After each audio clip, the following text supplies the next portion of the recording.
In 1860, a French naturalist was cutting his way through the Cambodian jungle in search of exotic insects.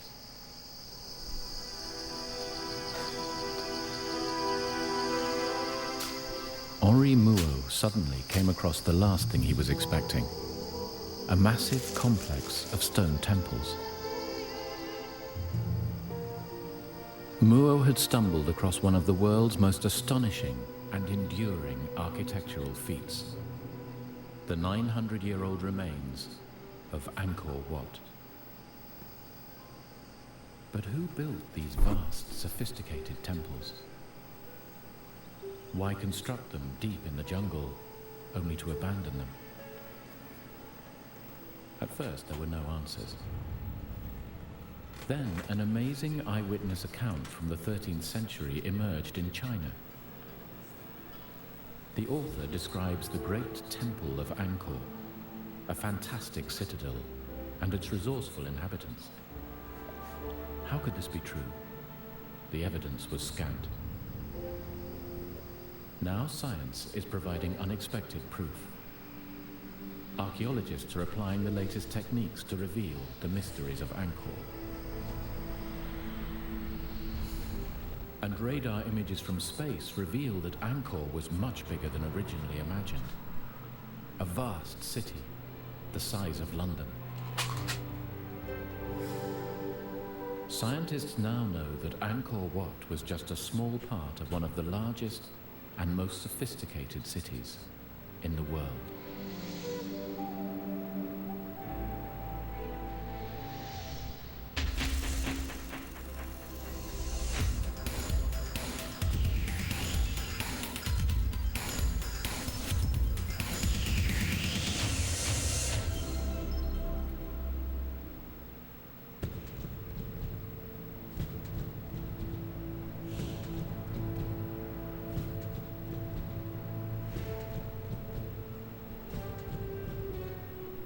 Angkor Wat, one of the world's true enigmas, its size and purpose baffling. Larger than any cathedral, it is truly one of the greatest structures ever built. Its towers, shaped like lotus flowers, were raised 100 years before the Cathedral of Chartres in France. The buildings are laid out on a vast scale, stone shrines ascending one upon the other as if reaching for the heavens.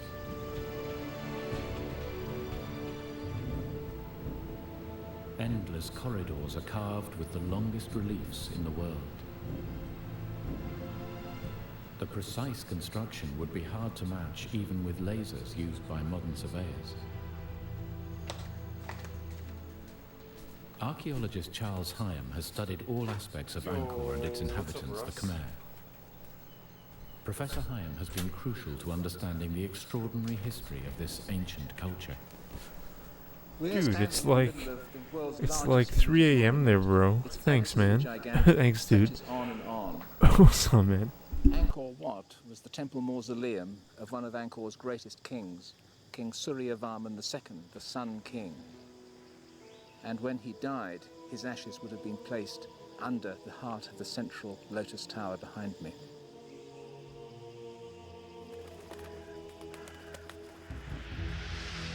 Angkor Wat, meaning Holy Temple, is symbolic in every way.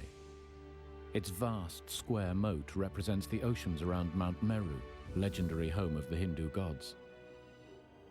When Henri Mouot stumbled across Angkor in 1860, he wrote, "One of these temples, a rival to that of Solomon and erected by some ancient Michelangelo, might take an honorable place beside our most beautiful buildings. It is grander than anything left to us by Greece or Rome."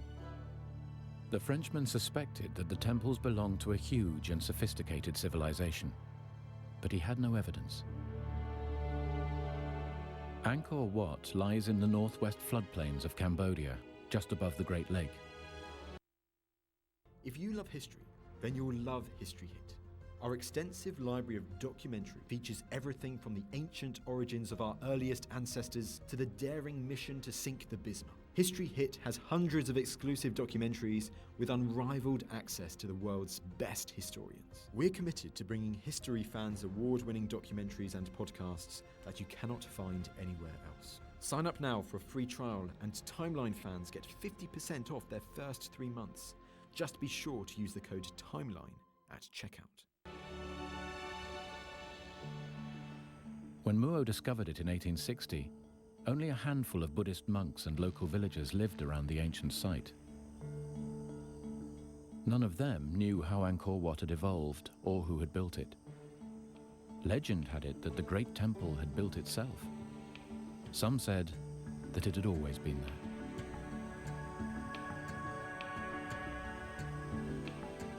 In Europe, the publication of Muo's journal created a sensation.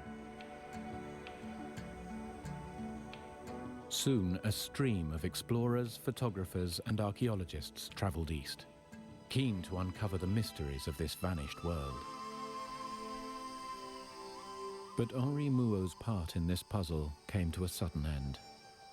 Bitten by a poisonous insect, he died in the jungle a year after discovering the incredible site.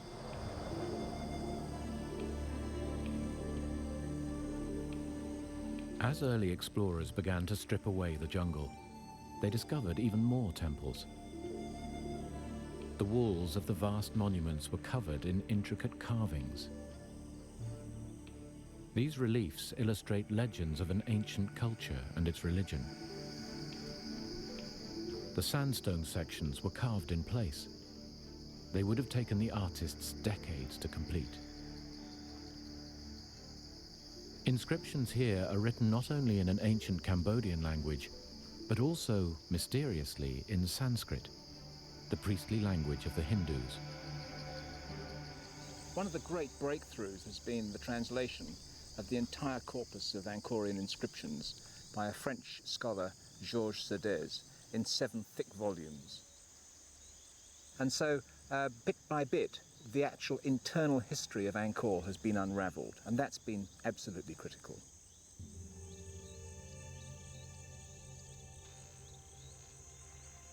To the code breakers, they disclosed that for 6 centuries Angkor had been the capital of the Khmer, the indigenous people of Cambodia. Between the 9th and 15th centuries AD, a total of 38 kings ruled their empire from Angkor. Its borders reached from southern Vietnam to Laos, and from the Mekong River to eastern Burma. But whose grand vision was this great city?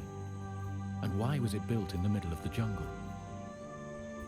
The deciphering continued. Then an astonishing discovery was made. A junior Chinese official on a diplomatic mission visited Angkor in the summer of 1296 AD.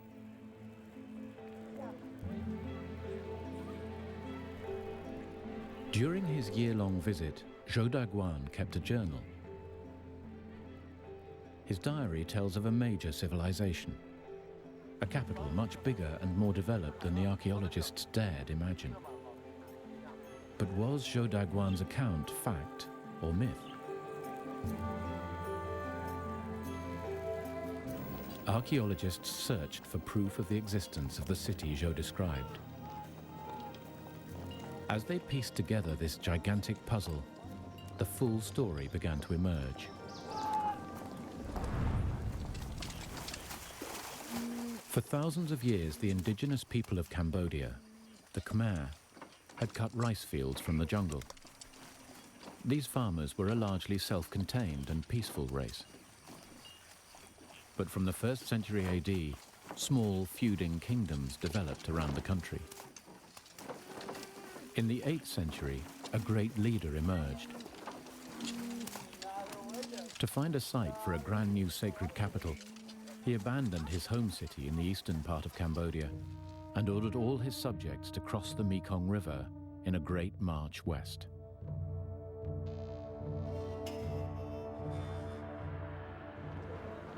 Having conquered his rivals, he chose the lush land between the sacred Kulen Hills and the Great Lake for his new citadel. In 802 AD, he had himself crowned Jayavarman, the supreme world emperor, king of kings. Jayavarman's charisma won the people over. He came not only to rule by divine consent, but to be worshipped as a god himself. At a stroke, this great and charismatic leader changed the course of Cambodian history. Over the next 500 years, Jayavarman's descendants, living gods, succeeded him to reign in Angkor. Each king had his own monument built to his glory, destined to become his mausoleum. Since the 2nd century AD, the Khmers had practiced Hinduism. Each of the royal temples is modelled on the 5 peaks of Mount Meru, the home of the Indian gods. For their builders, the shrines were a celebration of religion, art, science, and power. Throughout the first half of the 20th century, Cambodia was part of France's colonial empire. It was they who led the way in piecing Angkor together. When they arrived and took colonial control of this part of the world, the place was an absolute shambles. I mean, there were stones just lying around everywhere. It was nothing like what you see today. And so they dedicated vast amount of energy and effort into the reconstruction of the temples.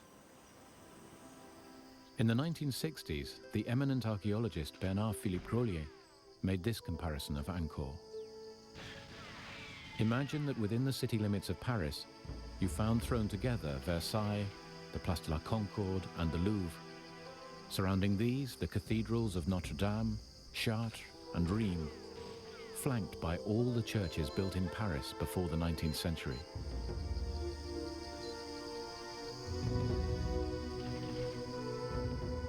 Since Henri Mouhot had first discovered Angkor in 1860, much had been learned about its history. But almost nothing was known about the culture responsible for these incredible monuments.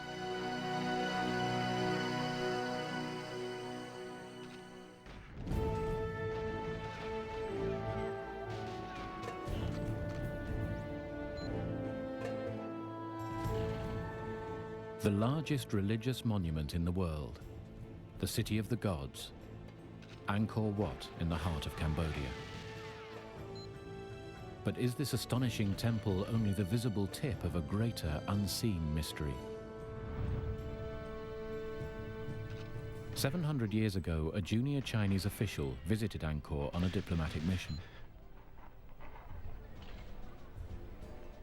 During his 11-month stay with a Cambodian family, he recorded many aspects of life in Angkor. But Zhou Daguan's account contains several flights of fancy. For instance, he describes the great temple of Angkor Wat as having been built in a single day by a legendary Chinese architect.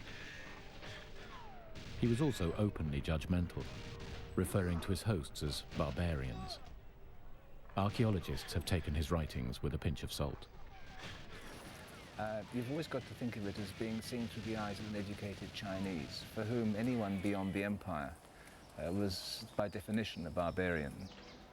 And in reading what he has to say, one has to be, certainly on occasion, judicious in realizing that the prejudices were there. For 100 years, French archaeologists were too busy restoring the temples to pay the journal much attention, so it was largely ignored.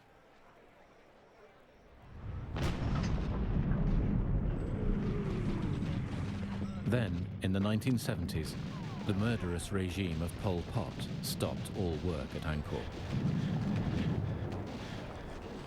His army of communist revolutionaries, the Khmer Rouge, laid thousands of landmines around the site, rendering it off limits for years.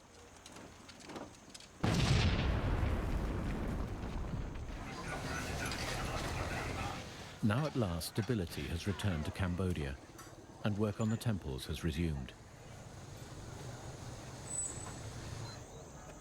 Today, Angkor has World Heritage Site protection, with a dozen countries funding archaeological research.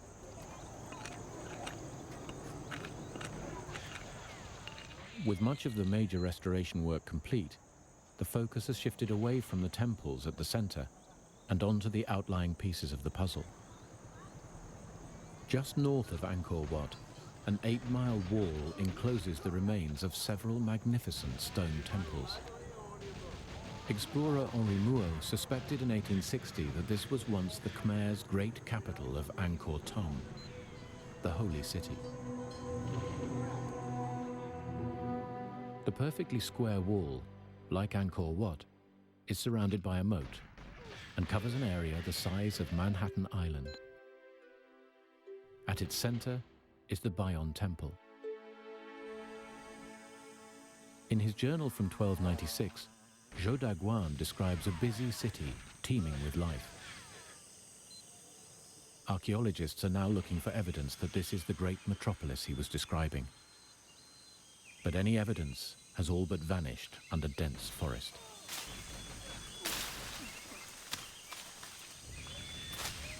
In the last 2 years, archaeologist Jacques Gaucher has started to excavate the interior of the walled city.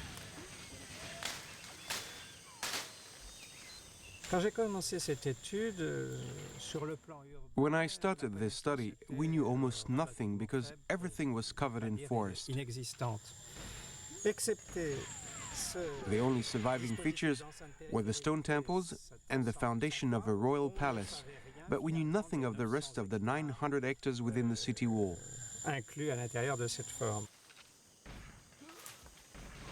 For a while, it seemed that Gaucher was fighting a losing battle, but his persistence is at last producing results. After 2 years of very difficult research, we've at last begun to build an impression of this city. Gaucher is plotting thousands of coordinates onto an ever more detailed map of Angkor Thom. He is now able to trace an intricate grid system of canals and roads, together with the sites of thousands of wooden houses. Back in 1860, when Henri Mouot discovered Angkor Wat, he had suspected that it was just part of a complex city. Zhou Daguan's 13th century journal alludes to a political and religious citadel. Now, at last, archaeologists have enough evidence to bring to life this extraordinary city as it looked 700 years ago.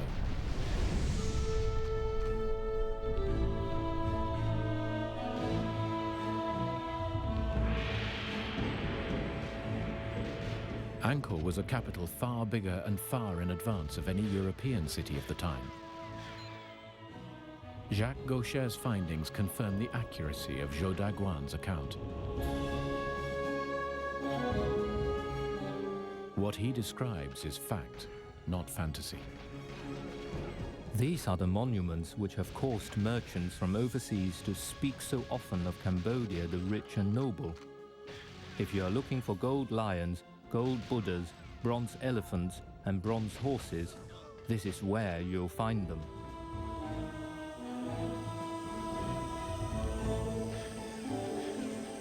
From the inscriptions, archaeologists know that Angkor Thom, the holy city, was built nearly a century before Zhou arrived by the Khmer's greatest monarch. Jayavarman VII ruled over Cambodia between 1181 and 1219. Known as the Great Builder King, he expanded the empire further than any other Khmer ruler. Within the city walls, the king built a palace befitting his mighty empire. The royal palace stands to the north of the Golden Tower. Lintels and columns, all decorated with carved and painted Buddhas, are immense. The roofs too are impressive. Long colonnades and open corridors stretch away, interlaced in harmonious relation. Jacques Gaucher's excavations at the royal palace confirm Zhou's account.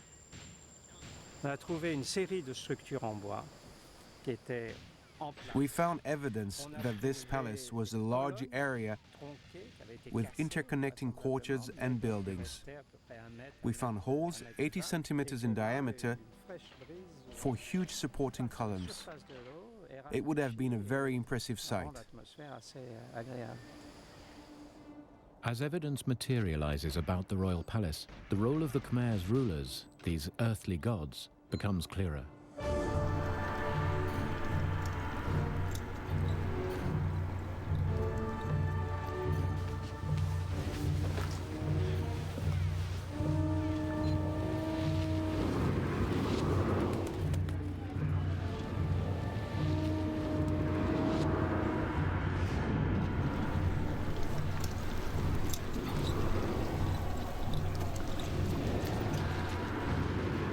During his stay, Zhou Daguan had several audiences with the ruling king. Every time I was admitted to the palace for an audience with the king, he came forward with his chief wife and took his place in the embrasure of the golden window in the main audience hall. Zhou himself came from a culture with a ruler elevated to godhood. The Chinese approved of the Khmer's devotion. These people know what is due a king. The king topped a social pyramid that stretched down to the lowest peasant. The monarch's potency showed itself in a legend Zhou Daguan relates. Out of the palace rises a golden tower, to the top of which the ruler ascends nightly to sleep. It is common belief that in the tower dwells a genie, formed like a serpent with 9 heads, which is lord of the entire kingdom. Every night, the genie appears in the shape of a woman with whom the sovereign couples. Should the genie fail to appear for a single night, it is a sign that the king's death is at hand. If the king should fail to keep his tryst, disaster is sure to follow.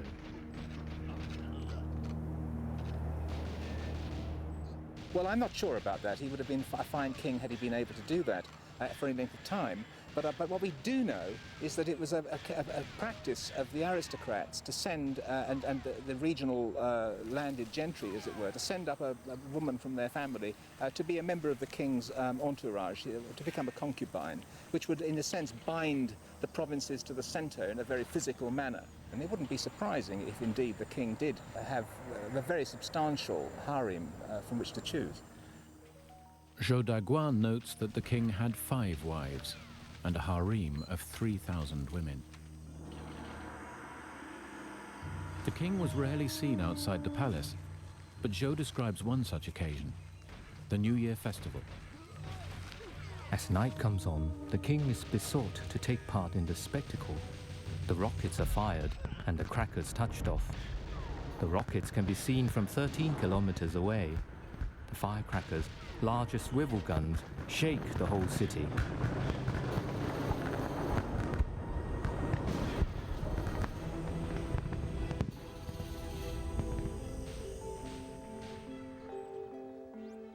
Below the king was an army of bureaucrats graded by rank, as Zhou describes.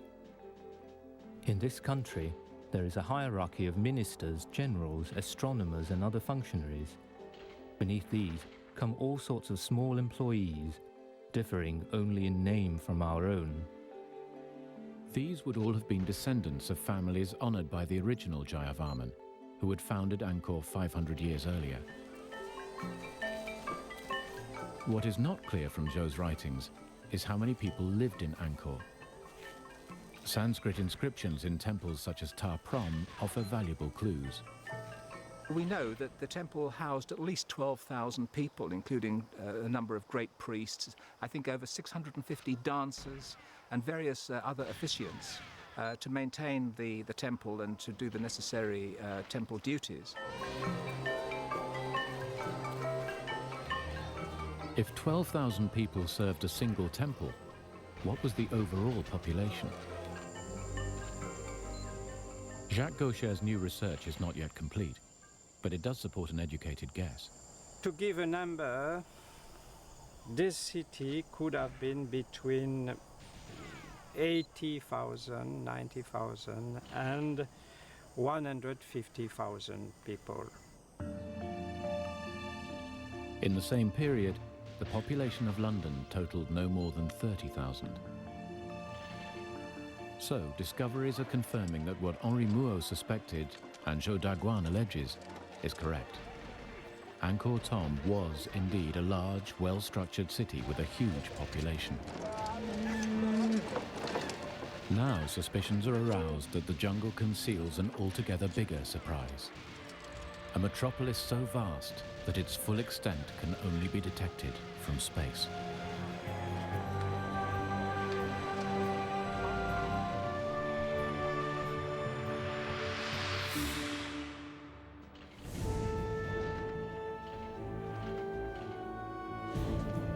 The search for the hidden empire of Angkor was about to take an unexpected turn.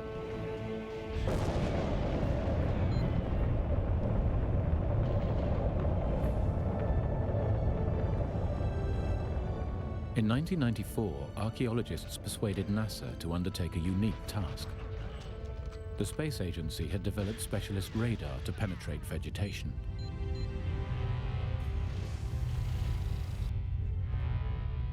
Their challenge was to probe the area of Angkor in Cambodia as the Space Shuttle Endeavour passed over Southeast Asia. The resulting images cover an area 100 kilometers long and 10 kilometers wide. For the first time, scientists have an accurate impression of the wider city's infrastructure 1,000 years ago. Covering an area the size of London, this rural metropolis was immense. For archaeologist Elizabeth Moore, this is a major breakthrough. Up into the central station. I'm sure they had the skill to do it. It is revolutionizing understanding of the size of the kingdom. Force water up. And at first people said, well, you won't find anything new at Angkor, but we have. And what the radar has shown us is just how all the regions contributed to what then became the central zone of Angkor.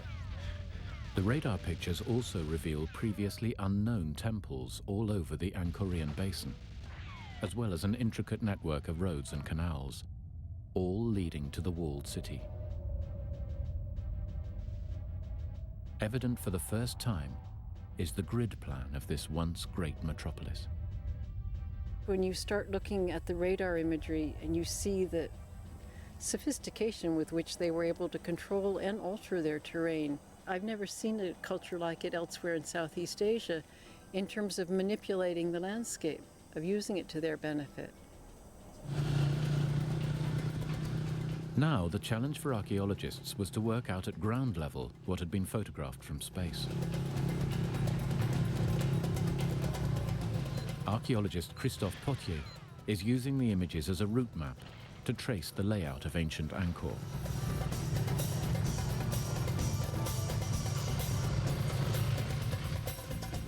The newly discovered temples were at the center of their own communities. Just like village churches in Europe, they indicate the size of each settlement, showing the true extent of the metropolis.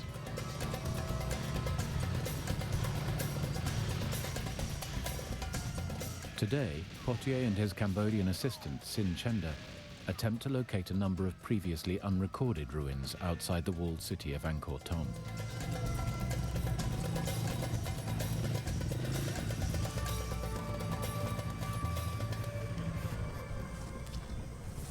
Wow, super.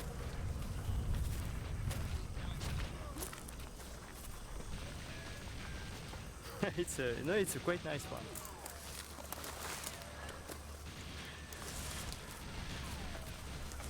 But it seems to be a Garuda, and you see very clearly the Garuda with his wings is like an eagle, and quite interesting. Unfortunately, it has been badly damaged, but it's nice. And compared to the style, it could be a late 9th century, maybe first part of the 10th. Temples like this would have been the centers of villages housing between 100 and 300 people. Potier and his colleagues have established that the number of temple sites like this in the region runs into thousands, suggesting a massive population. There was a direct relationship between these villages and the royal capital. An ancient inscription persuades archaeologists like Charles Hyam of the link. We know that at least 80,000 or so people from 3,000 villages were assigned to supply all the goods that we needed annually to maintain it in a good condition. Vast amounts of produce and thousands of people would have been transported from the villages. A complex network of roads leading to the center is evident from the NASA pictures. The inscriptions point to the great builder king, Jayavarman.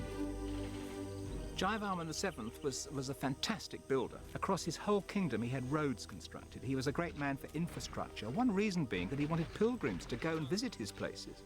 And so he had rest houses built at one day's journey apart. He moved and shaped more stone than every other Angkorian king combined. And he must go down in world history as one of the great builders of all time. If all the outlying temples were connected in one giant conurbation, then Angkor can be acknowledged as a rural metropolis, as big as modern-day London. At its heart, a walled royal enclave the size of Westminster.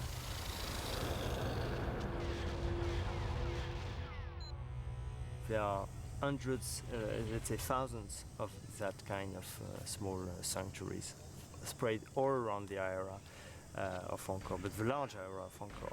And it's that show, obviously, when there was village everywhere, almost everywhere. Early research suggests that this metropolis could have had a population of 1 million people.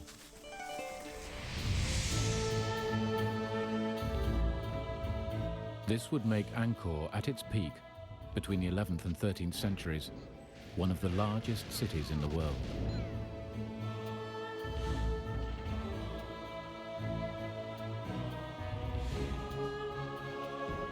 The indigenous Cambodians, the Khmer, were powerful and successful. They managed to build one of the most extraordinary cities in history in one of the world's most hostile climates. But how was such a large population able to survive and prosper in the heart of an inhospitable jungle?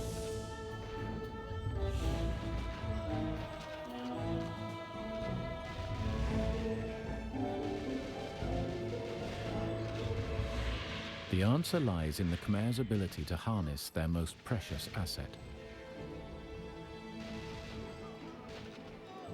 Cambodia has 8 months without rain, when rivers become a muddy trickle. Then, for a few months, the monsoon brings floods. For this reason, Angkor is built close to the Great Lake, which swells to 4 times its size in the rainy season. It not only provided precious water throughout the year, but also an inexhaustible supply of fish. Zhou Daguan records, Of all the fish, the black carp is the most abundant. Next in number, the tench and freshwater congers. The prawns of Channan weigh as much as ½ kilo apiece. Crocodiles there are as large as boats. Apart from fish, the staple diet, like most of Asia, was rice. Paddy fields need a plentiful supply of water to ensure a healthy crop. When the founding ruler Jayavarman arrived at Angkor, there were already peasant farmers cultivating ancient rice fields. But from the 9th to the 13th centuries, successive god kings ordered thousands more acres of jungle to be cleared for rice production. Water had to be cleverly harnessed to irrigate the new fields. If the system failed, the very survival of the kingdom would be at stake. Well-maintained canals were also crucial to Angkor. Every day, tons of heavy stones for the construction of temples would be transported by canal from the Kulen Hills, 50 kilometers away. Planning expert Jacques Gaucher believes the success of Angkor is due to the elaborate system of interconnecting waterways. You have tanks or ponds which are dug to keep also this water, and you have some canalization. This royal palace is full of small canalization. The city is full of channels, and the outside, the territory, is also full of big channels. These systems, which are at different level of scale, they must have been connected to each other. It was the Khmer's ability to harness water that made them unique. While the Dutch were experimenting with their first canals, the Khmer were already past masters. The most recent excavation by Jacques Gaucher reveals the complexity of Khmer water management within the royal city. His surveys have uncovered 2 huge reservoirs, each measuring 300 meters long and 20 meters wide. A major road intersected them. water needed to flow around the city. What Gaucher wanted to know was how the road could be used while water still flowed from one reservoir to the other. So he began to dig. The excavation unearthed a stone dike where the road and reservoirs met. It also shows that the reservoirs were built on slightly different levels. Beneath the surface of the road, narrow channels in the dike allow water to filter from the upper reservoir into the lower. But the arrangement may have been too finely balanced.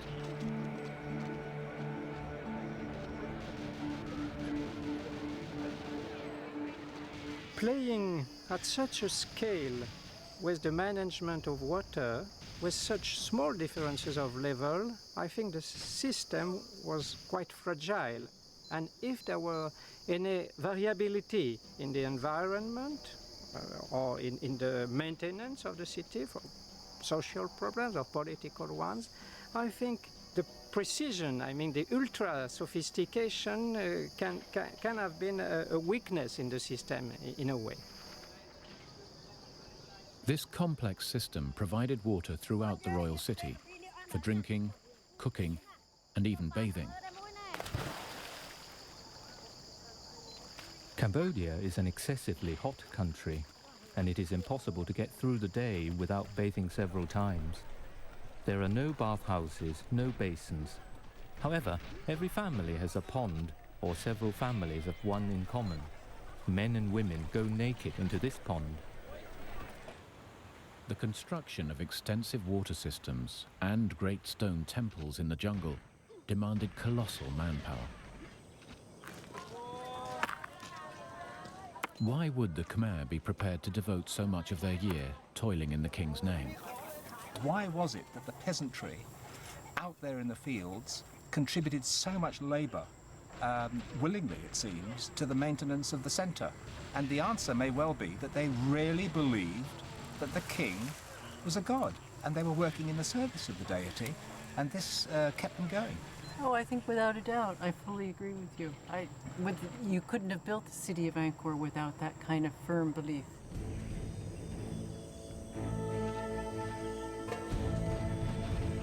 But although the Khmer people dedicated enormous effort into constructing their great city, it was the addition of slave labor that made it possible. Zhou describes these unfortunates. Wild men from the hills can be bought to serve as slaves. Families of wealth may own more than 100. Those of lesser means content themselves with 10 or 20. Only the very poor have none. We know, too, again from the inscriptions, that some of them had a very raw deal. There was one who tried to escape from the land in which he was born and was assigned, and they found him and they brought him back and they gouged his eyes out and cut off his ears. Punishment was severe for all subjects of Angkor, noted the Chinese diplomat. In very serious cases, a ditch is dug outside the city. The criminal is dropped into it. Earth and stones are heaped on top until he is buried alive. Lesser crimes are dealt with by cutting off feet or hands, or by amputating the nose. The economy of Angkor was based on international trade. The Khmers produced food for their swelling population, but there was a surplus for trade with neighboring states. They wove fine cloth, cast huge bronze statues, and exported ivory, kingfisher feathers, beeswax, and scented wood. Their main trading partner was China. The reliefs at the Bayon reveal a Chinese trade junk coming across the waters of the Great Lake just south of Angkor.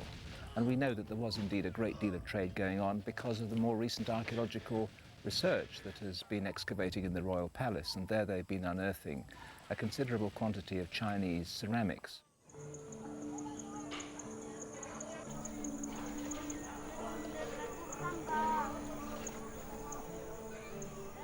Zhou Daguan's delegation were not the only Chinese in Angkor. In fact, Chinese settlers had been there for years. The Chinese always take a wife here as soon as they arrive, deriving additional benefit from the woman's business skills. In Cambodia, it is the women who take charge of trade. There are no shops in which the merchants live. Instead, they display their goods on matting spread on the ground. Women held positions of power and authority. They owned property, engaged in trade, and even served as bodyguards to the king. But the Chinese interest in Cambodian women was not driven solely by trade. Everyone with whom I talked said that the Cambodian women are highly sexed. 1 or 2 days after giving birth to a child, they are ready for intercourse. If a husband is not responsive, he will be discarded.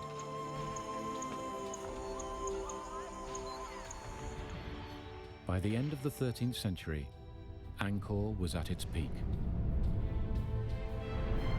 A succession of god kings had built this beautiful and astonishing city. A sophisticated water system made the city work, fed its people, and created wealth. But then, at its very peak, cracks in the system began to appear. Cracks that would lead to the city being abandoned to the jungle.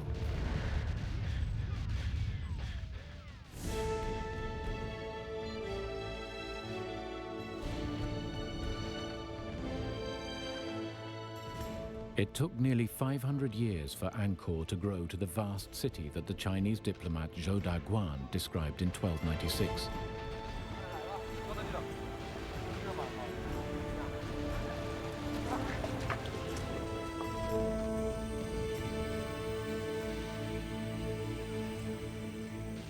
Yet just a century later, the city lay deserted, given up to the jungle.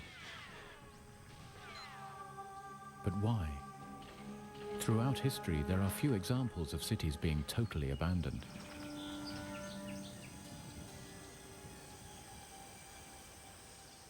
One key factor is known. Throughout Angkor's history, the Khmer had waged war with their neighbors.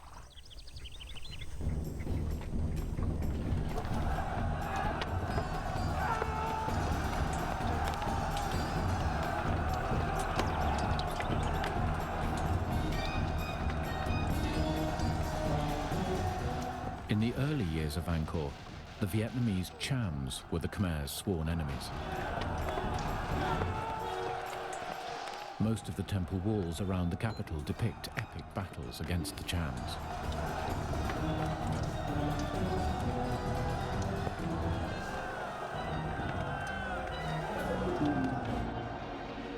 But by the time of Zhou Daguan's visit, the main threat came from the emerging Thai kingdom of Siam as it expanded into Cambodia.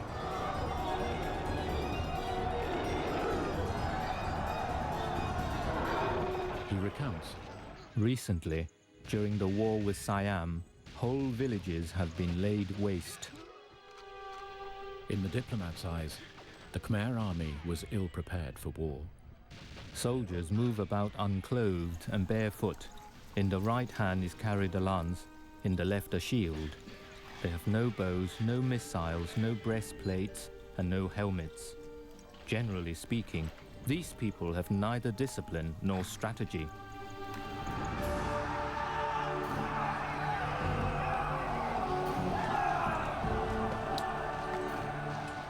Inscriptions show that in 1431, the Thais sacked Angkor. They looted everything possible, enslaving much of the population, including the king's entire harem, and carried them off to Thailand.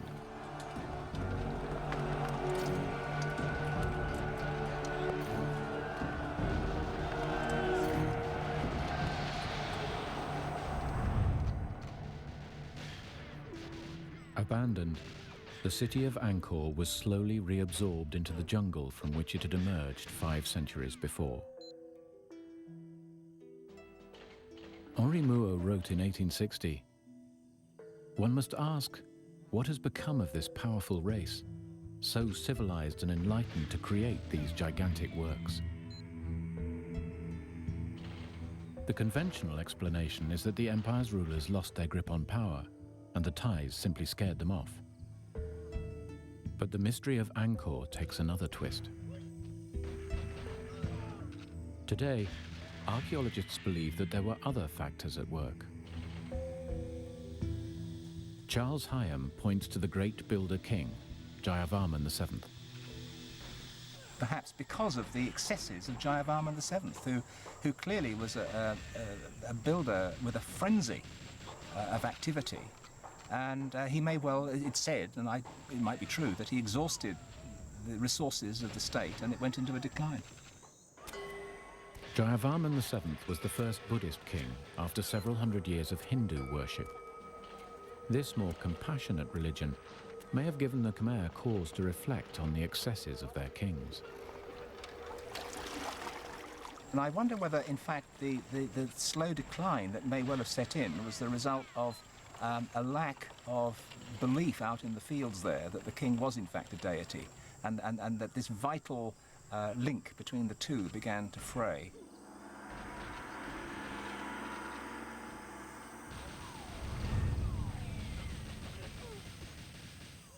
Jacques Gaucher theorizes that while the Khmer's success can be attributed to the harnessing of water, it could also have led to their undoing. Such was the fine balance of nature that if irrigation and the storage of water were not kept up, they could easily fall into disrepair. Le système à ce moment-là devient fragile et on voit très bien. The water system was very fragile because it was so sophisticated.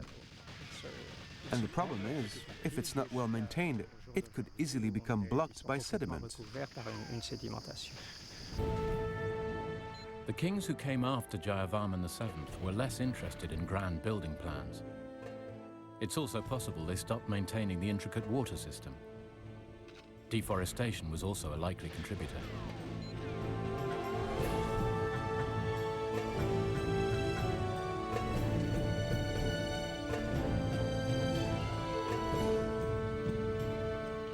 So much jungle had been cut back for rice growing that undoubtedly the rivers and canals would have silted up, which in turn would have led to an ecological disaster for the Khmer.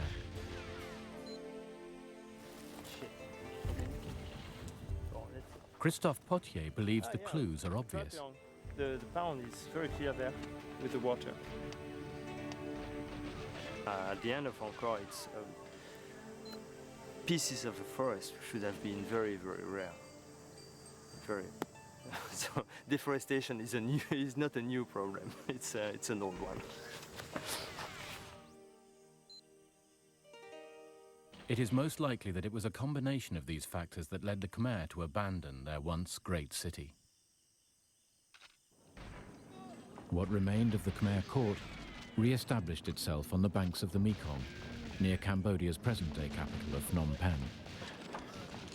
We're not talking about the actual collapse and total demise of a civilization. What happened was that they moved sensibly to the east, down to the Mekong River, and away from the Thais. Now completely Buddhist, renouncing material wealth, the Khmer would never again embrace the lofty heights they had in Angkor.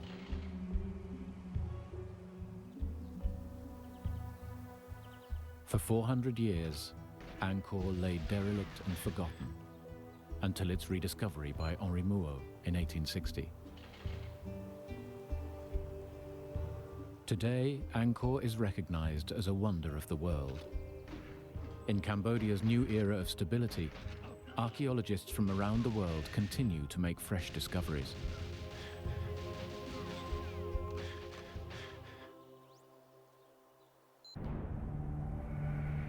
At last, a world lost to the jungle is re-emerging. A major metropolis that for over half a millennium dominated a thriving empire. One of the greatest cities the world has ever known.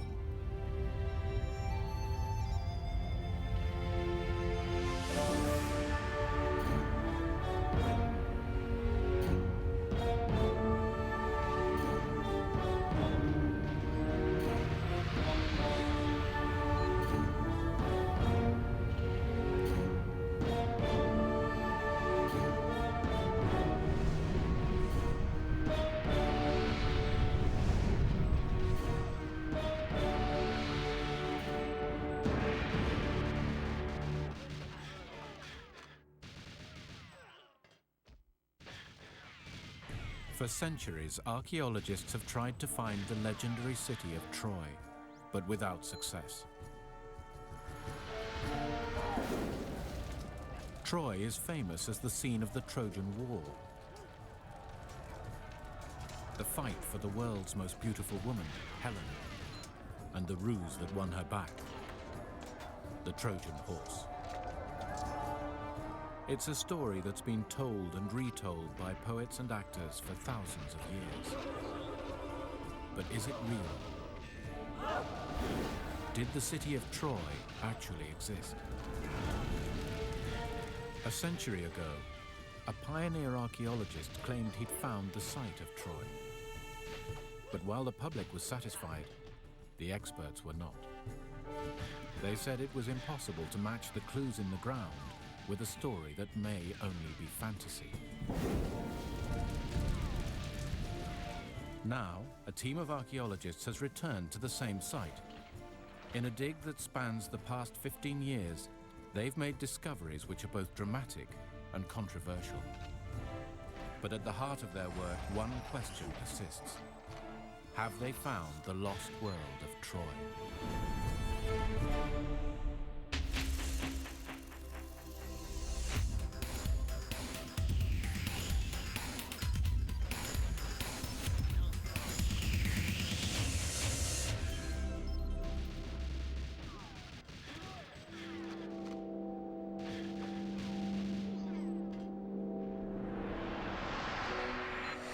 At first glance, it doesn't look like much. Nestling among remote farmland, a small hill baking in the Mediterranean sun. But this hill is in fact a gateway to the ancient past.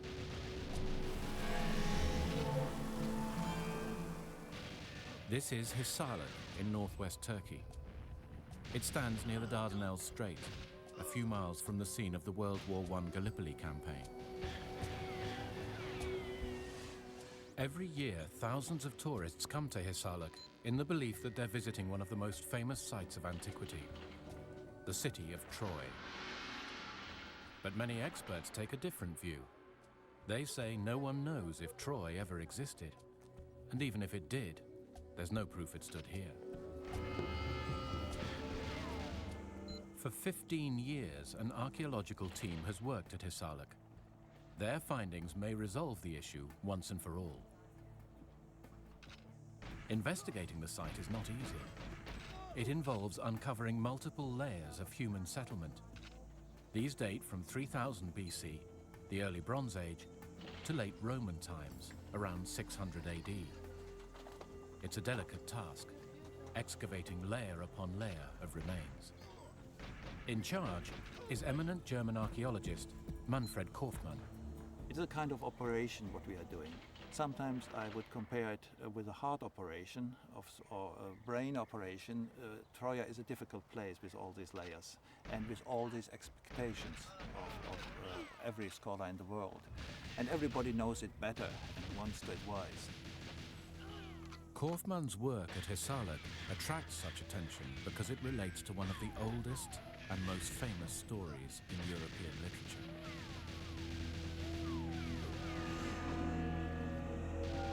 The story of Troy was first set down over 2,500 years ago in a work called the Iliad. Part poem, part song, part drama, the Iliad was originally performed by actors in the theatres of ancient Greece. Credit for writing the Iliad belongs to the Greek poet Homer, but no one is sure whether it was a work of imagination or whether it was based on real historical events. The story goes like this. Troy is ruled by King Priam. Priam has a son called Paris. Paris falls in love with the world's most beautiful woman, a Greek princess named Helen. When the Trojan elders first saw Helen, they softly said to one another, "Small wonder that Trojans should for such a woman suffer hardships. Marvelously, she is like an immortal goddess to look upon." But Helen is already married. Paris abducts her from Greece and takes her home to Troy.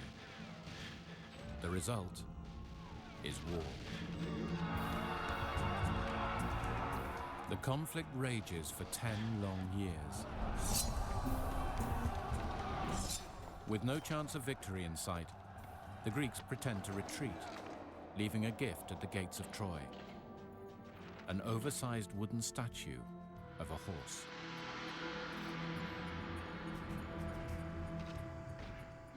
Inside the horse, a group of warriors sits nervously waiting. What follows is probably the most ingenious and unlikely example of siege breaking ever recorded. The unsuspecting Trojans bring the horse into the city. The soldiers hiding inside creep out and open the city gates.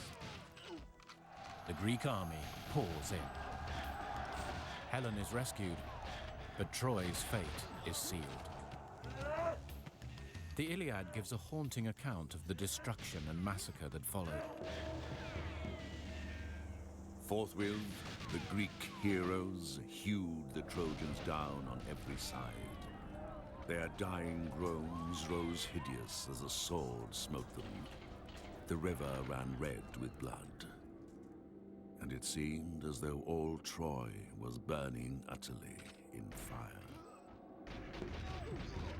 Homer was writing in the 7th century BC, some 500 years after the events he described were supposed to have taken place. That meant the Iliad could be a work of complete fantasy. Whether there was anything like the kind of war that Homer describes, with a vast Greek army besieging the city for 10 years for a particular reason under particular leadership, all that must be very speculative. The Homeric myths are a composite of many traditions built up over time. There were many wars, and there are other sites like Troy in that part of the world. So whether the Iliad is actually true as a series of events or not, I don't think can ever be proven. In the Iliad, Homer described the city in some detail. Its size, its surroundings, its wealth. For centuries, scholars and historians tried to find a place that matched Homer's description, but their efforts came to nothing. Then, in 1871, adventurer and self-proclaimed archaeologist Heinrich Schliemann claimed he had found Troy, here at Hisarlik in northwest Turkey.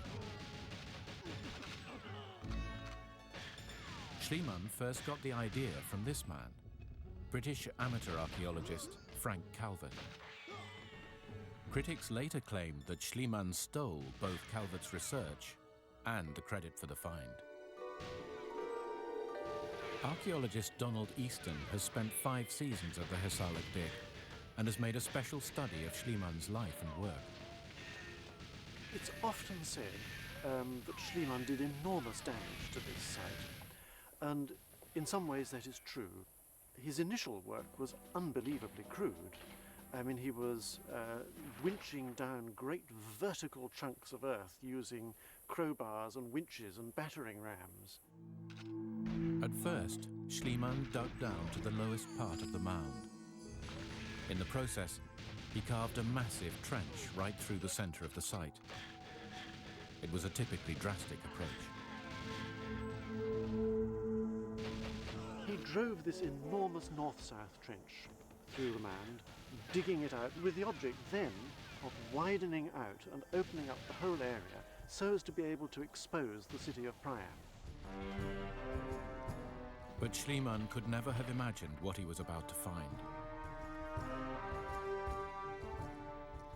As he dug at various times over the next 20 years, he uncovered not one city, but 9 different settlements, each built upon the other, dating back more than 5,000 years to 3000 BC. There has been continuous human occupation here longer than almost anywhere else in the world. Archaeologists still marvel at the prospect. Here we can get a really nice picture of the layer cake that is Troy, because down at the bottom we've got the remains of Troy 1 from about 3000 BC. You can see there the side of Schliemann's north-south trench, which he cut through in the early years. Then up the side here is a gradual build-up with a platform laid out in about 2500 BC on which Troy II was built. And there, if you look at those unexcavated pinnacles of earth up there, if you were to dig into those, you would find remains of Troy III and Troy IV, and that's what makes this place such a wonderful, rich site, this great accumulation of ruins over such a long time. But the site turned out to be rich in more ways than one. As he finished digging his great trench, Schliemann literally struck gold. Buried in the earliest layer, the layer he believed dated to the time of the Trojan War, Schliemann uncovered a fabulous treasure. He claimed it belonged to the Trojan leader in Homer's story, King Priam. For Schliemann, the treasure proved beyond a shadow of doubt that the Troy of legend really existed, and that the site of Hisarlik was it. The treasure was put on display in the Berlin Museum. It caused a sensation. Triumphantly, Schliemann even dressed his wife in some of the more spectacular pieces and published her picture in the press.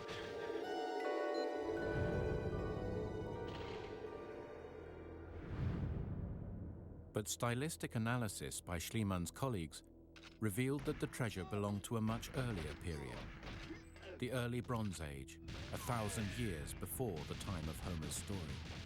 The treasure could have had nothing to do with the Troy of legend. It was simply too old. It has nothing really to offer us for the second millennium BC, when the Trojan War should have taken place. It has no connection with King Priam, if King Priam ever lived. It had no connection with the Trojan War, if the Trojan War ever happened. By the time of his death in 1890, Schliemann had been forced to admit the collapse of his claim to have found Troy. After Schliemann's death, the treasure went on to have an adventurous career. In 1945, during the last days of World War II, invading Soviet troops poured into the city where the treasure was stored, Berlin. As the Third Reich collapsed, the Soviets took the treasure away for safekeeping. It promptly vanished, and stayed vanished for decades. Only 50 years later, as the Soviet Union in its turn was crumbling, did the treasure reappear, hidden in the cellars of Moscow's Pushkin Museum. Once again, the public were able to feast their eyes on a marvel of antiquity. Schliemann's treasure is without doubt a fantastic hoard of early Bronze Age jewelry. Yet it brings us no closer to confirming the existence of Troy. But new findings made by the latest expedition to Hisarlik may change all that.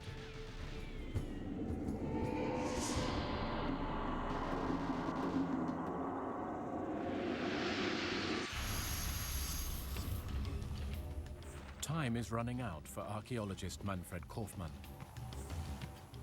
He's spent 15 years digging at Hisarlik in northwest Turkey, the supposed site of ancient Troy, and this is his final season.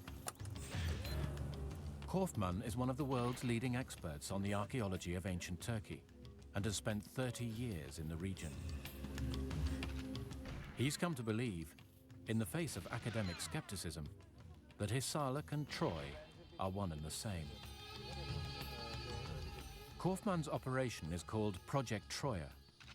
It ranks among the largest, most expensive archaeological digs ever mounted. Each day, dozens of local laborers work the site. Artists meticulously record the exact position of thousands of found objects. Restorers carefully piece them together, while a 70-strong team drill and scan and dig for more. Kaufmann faces the same challenge faced by his 19th century predecessor, Heinrich Schliemann: how to solve the riddle of Troy in the face of critical scrutiny. But Kaufmann remains confident. We are in the position of putting the excavation of Schliemann in the right context, because we are here and seeing the walls of Schliemann, understanding them better, thinking about them, and having this huge work with a lot of workmen better under control. The Hisarlik site consists of 9 layers dating back 5,000 years. The excavation centered foremost on layer number 6, the 3,000-year-old late Bronze Age settlement. This had stood at the time the Trojan War was supposed to have taken place. But layer 6 was nothing like the city described in Homer's epic, the Iliad.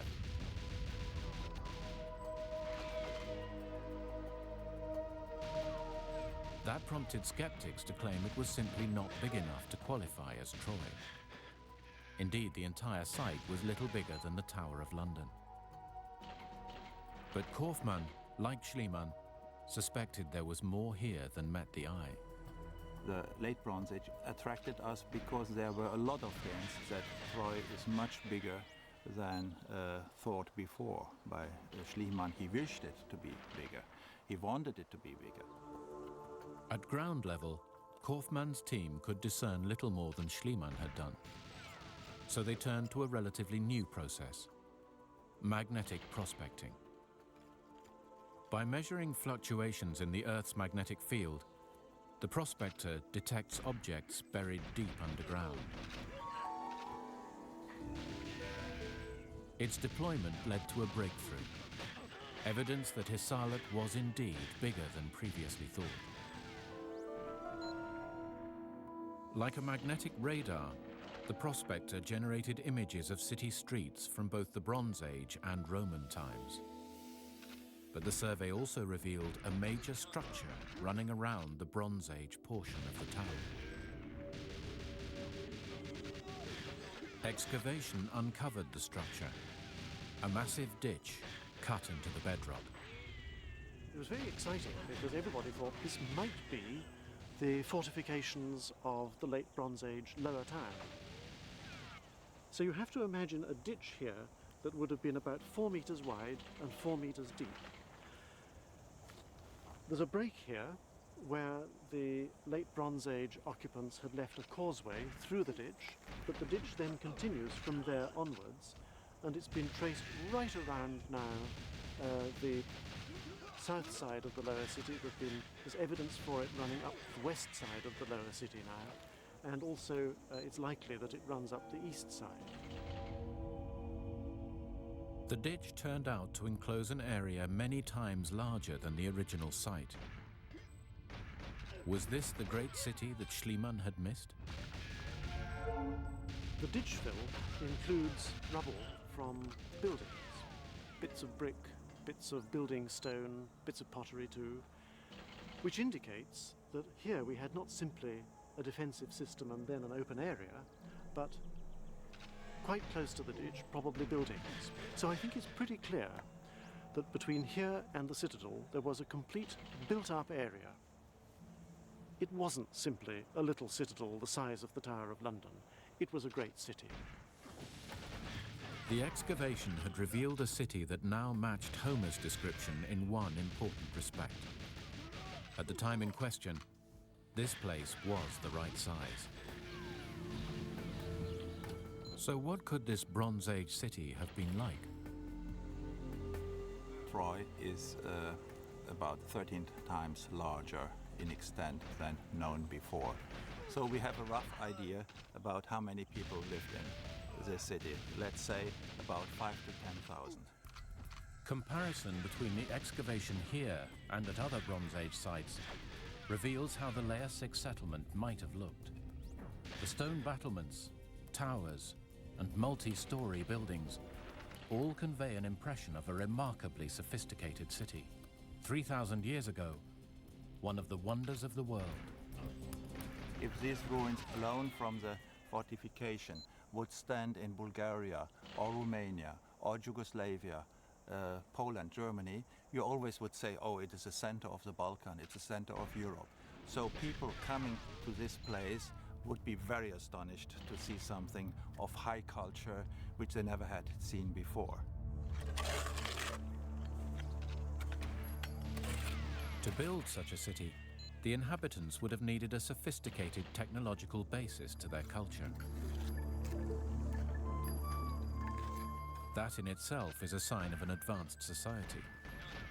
In fact, the stonemasons here were sufficiently skilled to make the city's towers earthquake-proof.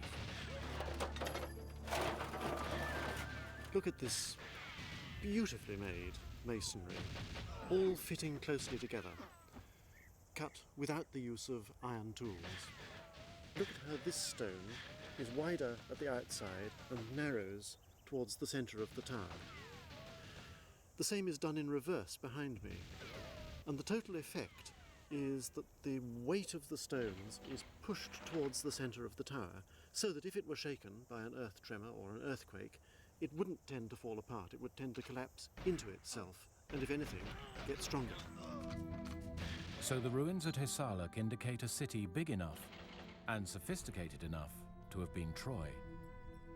But one thing at Hisarlik did not fit Homer's description: the site's location.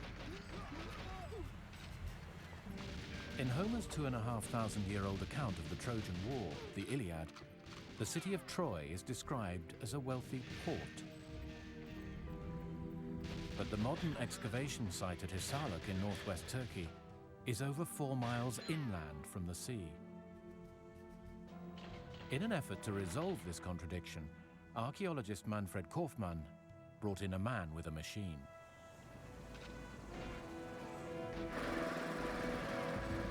This is a deep-bore drill. It belongs to Turkish geophysicist İlhan Kayhan. Kayhan has extracted hundreds of soil samples in an effort to analyze the geological history of the area. This is like a book. Each layer, each laminate, each sheet of sediment gives you what was the place at that period. For instance, when we go down about 20 meters, if we see there marine sediments, this means this place was marine. Surprisingly, beneath the farmland that surrounds Hisarlik, Kayhan has found marine sediments, proof that these fields once stood underwater. Kayhan has concluded that 3,000 years ago, during the supposed time of the Trojan War, the coast here would have looked very different. Hisarlik stood much closer to the sea. About half a kilometer, let's say, away from the citadel, the area was covered by sand and silt, and it was land, but it was a swampy land. This means they were closer to the sea at the time. If Kayhan is right, the sea reached inland to a giant lagoon. Around the lagoon, a belt of swampy terrain. Hisarlik stood on the edge of this swamp. Access to the sea would have given the site access to trade and wealth, and its reason for being. Then, as now, the Dardanelles Strait was a very busy waterway, the main trading route to the Black Sea, and beyond that to Central Asia. 3,000 years ago, Hisarlik was a wealthy port, and that brings it another step closer to matching Homer's description of Troy. You had its access to the trading networks of the Aegean and perhaps of the Black Sea, enabling Troy to import and to export, importing perhaps copper, tin, maybe gold, maybe silver, exporting perhaps things we can't see in the archaeological record, such as textiles, maybe slaves, we don't know. This is what Bronze Age Troy could have seemed like.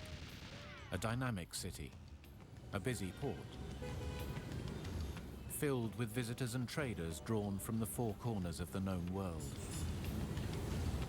Something not that dissimilar to the modern Turkish city of Istanbul. If you were coming out of Europe, it must have been enormously impressive. And arriving here by sea must have been very similar to such a person to your arrival as an immigrant in the 1930s and getting that first fantastic view of Manhattan. So the Bronze Age remains at Hisarlik seem to indicate a large city that stood close to the sea. The match with Homer gets better. But it still doesn't prove that Hisarlik is Troy. The excavation continued. Crucial to the archaeological hunt for Troy, of course, was evidence of warfare. In his great work, the Iliad, the ancient poet Homer had described a war before the walls of Troy that lasted 10 years. Only by using the Trojan horse to trick their way into the city had the Greeks finally won. Now, among the ruins of Hisarlik, the Project Troia team began turning up signs of a major war.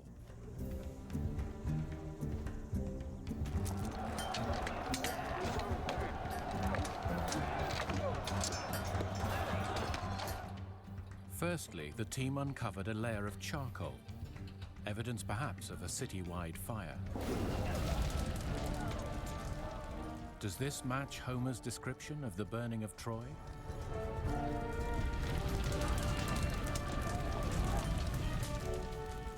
Radiocarbon dating of the charcoal places the fire at about 1250 BC, the time believed to mark the end of Homer's Trojan War. Next, the team began finding lodged in the city walls the well-preserved remains of bronze spear and arrowheads.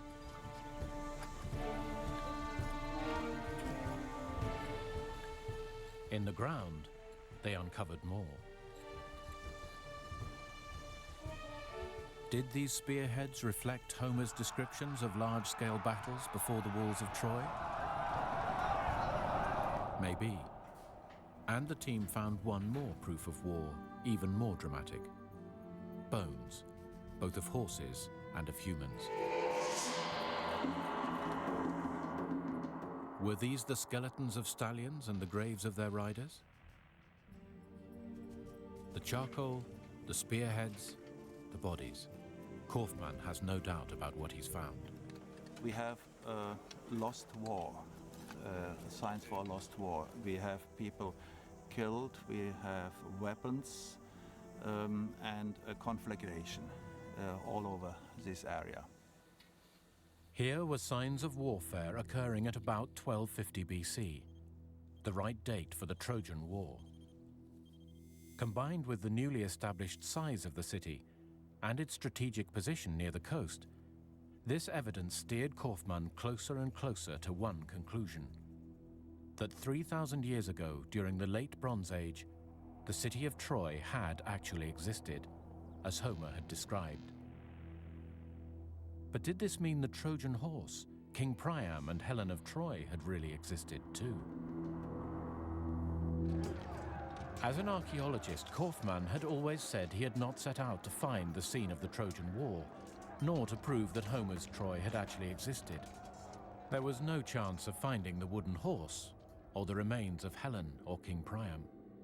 We never, as archaeologists, can say there was a Trojan War, there was Helen in Troy, there was Priam in Troy, because we have no proof for that. We have proof for wars, but we do not have the proof for the Trojan War. But years of painstaking archaeology, combined with a high-tech scientific investigation, had thrown up a combination of clues that both the city and the war were real. This meant Troy was a real place, and it stood here at Hisarlik. It seemed an innocent enough claim, but it caused a storm. Critics began to accuse Kaufmann of exaggerating his finds.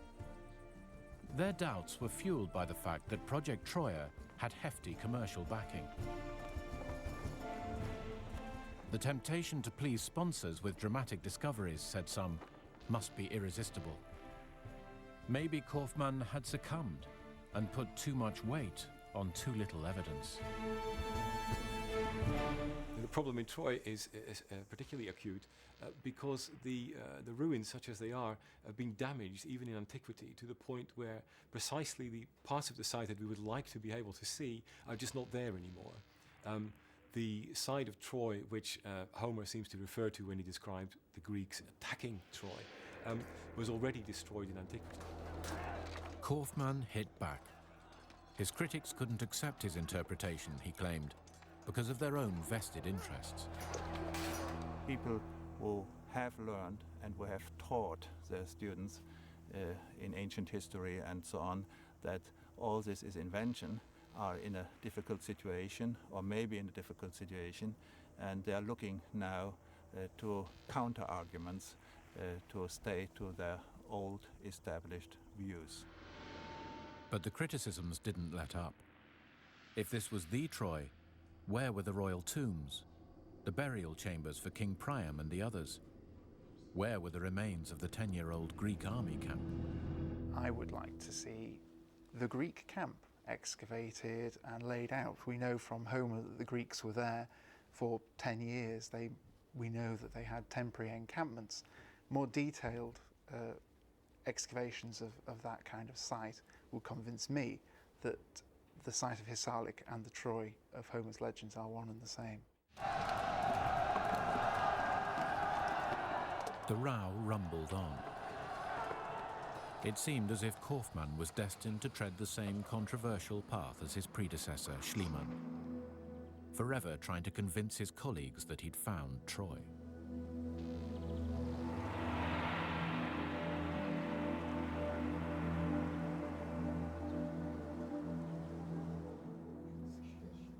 Linking Hisarlik to Homer only provoked criticism. After all, the Iliad was a work of fiction.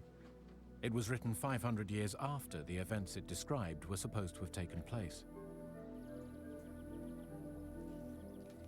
What was needed was some kind of contemporary reference, Bronze Age writing that could be tested against physical evidence at the site today. For decades, scholars had looked for references to Troy in archaic Greek writings, but they'd found nothing. At Hisarlik, archaeologists had drawn even more of a blank. No writing at all, no tablets, no inscriptions. Then Kaufmann's team made an astonishing discovery. Among the ruins not of Layer 6, but of the settlement that followed it, Layer 7, built around 1100 BC, a small bronze seal inscribed with two names. This was an exciting find. So far, the only piece of writing discovered at the site. And it was to give help to Kaufmann's cause from an unexpected quarter. The hieroglyphs on the seal belonged to a now obscure language used in Western Turkey during the 2nd millennium BC, Luvian. The Luvians had lived under a people who dominated central Turkey, the Hittites. And it seems they shared a language. Luwian is closely related to Hittite, as close as, say, Italian and French. And both of them are Indo-European languages. That means to say they're related to Latin, Greek, and Sanskrit. The Hittites were diligent record keepers. They avidly inscribed on stone tablets the daily routine of government, tax accounts, lists of military equipment, and so on. As an expert in ancient languages, David Hawkins had noticed that one of the Hittite kingdoms, a place called Wilusa, was in northwest Turkey, the same region as Hisarlik. Hawkins further noted that the name Wilusa sounded similar to the Greek word for Troy, the word used by Homer. Ilios. Hawkins had therefore come to suspect that both Wilusa and Ilios described the same place, Homer's Troy. His hunch paid off. He found a Hittite treaty dating to 1280 BC, just before the time of the Trojan War. In the treaty, he encountered a clue that could be tested against both Homer and features at the archaeological site. That clue was contained in a list of Wilusan gods. Typically of Hittite treaties, they end with a god list. The gods are invoked as witnesses to the treaty. And among the gods of Wilusa, we have a reference to something which is called Divine Earth Road. That is to say, it is a way into the earth, a way into the underworld, and we know what these things are geographically. They are where rivers flow into the underground and flow into potholes and so on.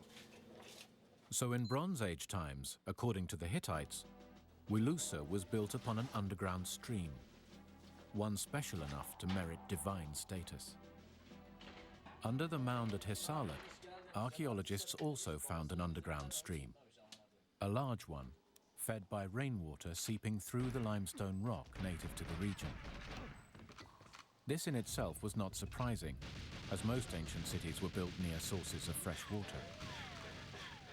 But the excavation turned up something more. Channels and tunnels in the cave bore signs of construction. Ancient engineers had clearly extended the stream into a massive drainage system. Here was an underground water source worthy of worship. This is the entrance to a network of man-made caves, which stretch at least 100 meters underneath the lower city. And the purpose of all this was to collect water as it filtered through the permeable limestone, and to provide a source of water for the inhabitants of the lower city. Significantly, in the Iliad, Homer also referred to sacred springs running out of the side of the hill where Troy stood. But was this cave old enough to have existed during the 2nd millennium BC, supposedly the time of the Trojan War? Dating of limescale deposits on the cave walls gave the answer. The earliest deposits on the face of the cave go right back to the early 3rd millennium BC. That means the period of Troy 1, 2, or 3. These caves, at least in origin, are as old as Troy itself. But what it means is that there was this water-producing system here, both in Homer's time and in Hittite times. For the first time, a physical feature at the site linked an independent contemporary Hittite inscription with a reference in Homer. The water system offers the strongest proof yet that Hisarlik could indeed be the Troy of legend. For Kaufmann, it was a triumph of methodical detective work. But Kaufmann's team was faced with one more question, and it was perhaps the most obvious one of all. If Hisarlik was indeed Troy and was destroyed in the Trojan War, what happened to it next? The excavation had one more secret to uncover: the ultimate fate of the great city of Troy.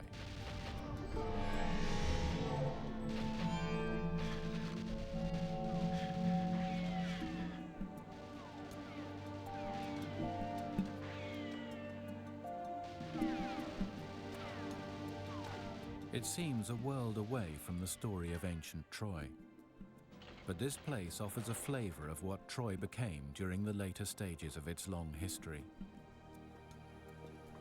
This is the Anzac Memorial. It stands atop the cliffs of Gallipoli, where during World War I, 250,000 soldiers died. But this region was a site of remembrance once before, over 2,000 years ago.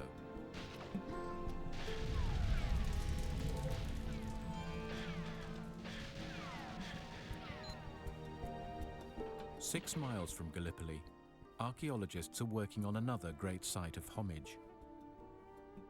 In the last centuries of the pre-Christian era, people came here to pay tribute to the heroes of the legendary Trojan War. This is Hisarlik in northwest Turkey, It's long been reckoned that this was the site of the great city of Troy. Recent investigations by the Project Troya team have revealed the extent of the homage site, superimposed upon earlier Trojan settlements.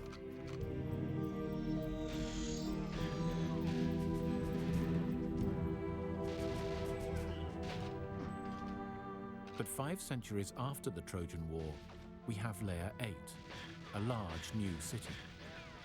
So why was Troy revived? The answer lies in the incredible power of the legend of the Trojan War and the writings of Homer. The Iliad and the Odyssey, once they're written down in the late 8th century, had an enormous impact on the Mediterranean world. We can see this as we look at the pottery with scenes from the Iliad and the Odyssey that appear almost immediately and all over the Eastern Mediterranean. And one of the reasons why these two epics had such prominence is that so many areas trace their descent, their ancestry, from these heroes who had fought in the Trojan War. The home of the Trojan heroes became a holy place, a place imbued with enormous mythological and religious significance, a place that everyone wanted to claim a connection with. In their turn, the Persian Emperor Xerxes and the Macedonian warlord Alexander the Great both made the trek to the city. But the most enthusiastic pilgrims came from Rome. The early Roman emperors traced their descent from Troy, and it was, of course, also viewed as Rome's mother city. And so they pumped a great deal of money into the site. Many of the buildings that you see in the marketplace, the agora, are as grandiose as they are because of imperial benefactions. But the emperors were not alone. Just like modern tourists, thousands of ordinary Greeks and Romans would have ventured here, seeking contact with the warriors and gods of a glorious past. In effect, the Greeks and Romans developed Troy as an historical shrine dedicated to the Trojan War. They called it Ilium.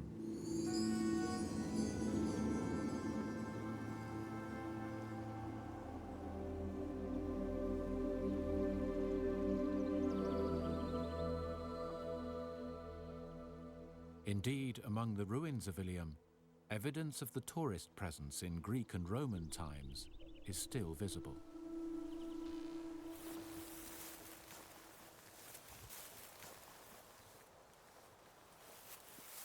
This is the very northeastern corner of the citadel mound of Troy. Sticking out of it, you can see this great triangular block, which is the remains of the old late Bronze Age citadel, which would have stood at the time of the Trojan War, if there was a Trojan War. And the Hellenistic Greeks have built up against it this staircase. And I think you can just imagine the tourist guides here taking people up these steps. You could imagine them saying, there now, this is the one bit that still remains of the Troy where our ancestors fought. Just touch that, because here you're touching history. Not much of Ilium survives now. To get an idea of how it might have looked, we have to go further south along the Turkish coast, to another city built at about the same time, Ephesus.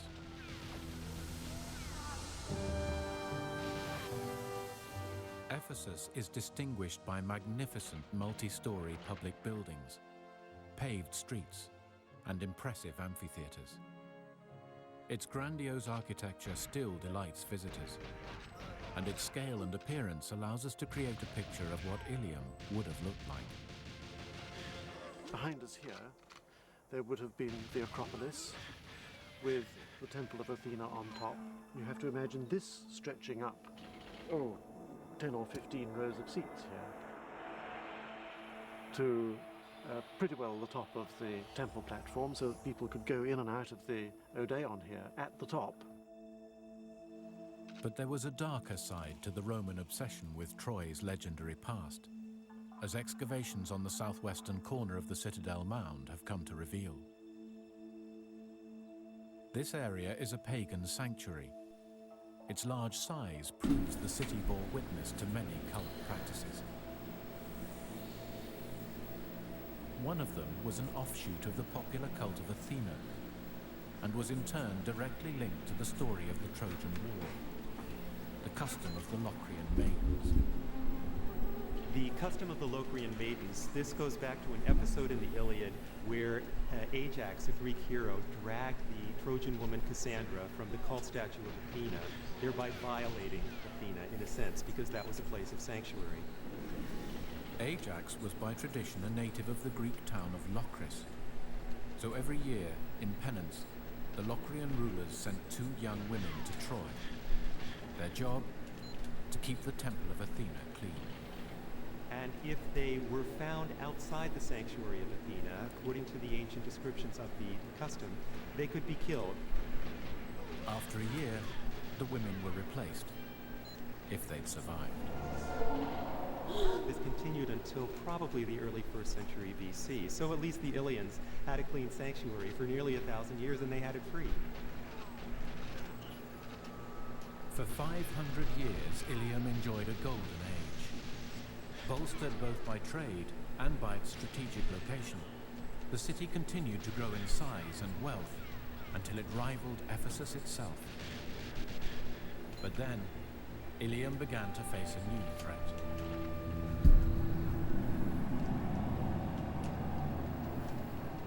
Mud. A slow and remorseless silting up of the harbour that drove trade away, and with it the wealth that kept this archaic fairyland alive. And, just as the sea retreat reached crisis point, so Ilium fell from favour among the rich and powerful. For Rome had become Christian. The newly devout Caesars had no interest in preserving a city so closely linked to a freshly discredited pagan past. The emperors in general stopped coming in the 4th and 5th centuries AD, and the primary reason for that is Christianity. The money is being directed to other sites that have some sort of Christian heritage, as this site does not, and its primary associations were pagan. And the benefactions that had always characterized the city during the Roman Empire also tend to stop. Earthquake and disease also hastened the end. By 650 AD, Ilium was all but dead. Today, at the Hisarlik site, the excavation has begun to wind down. The archaeologist who has perhaps done more than any other to reveal the lost worlds that lie beneath this soil, Manfred Kaufmann, will soon face a crossroads in his life's work. I will not move away from Troya, but I'm 60 years old. There always will be excavation in Troya, and my scholars, my students, who I have done so much work and effort in this site, will continue this work. I would be most pleased to look from that, not in an armchair, but to have help and support that the next generation can continue.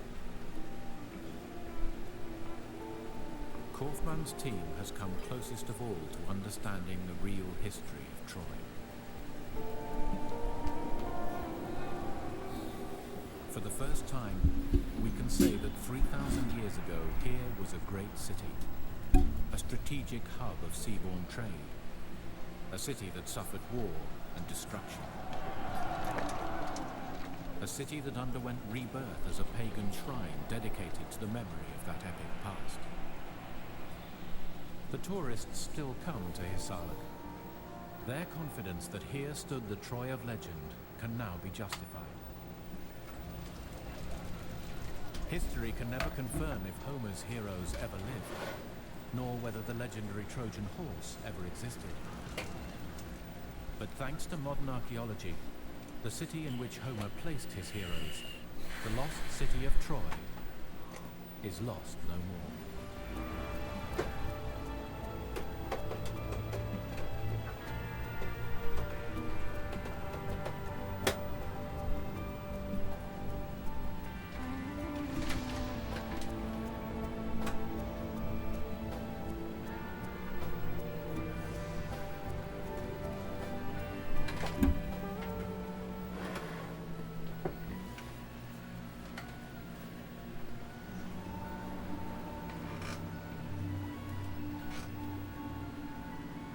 lying in the middle of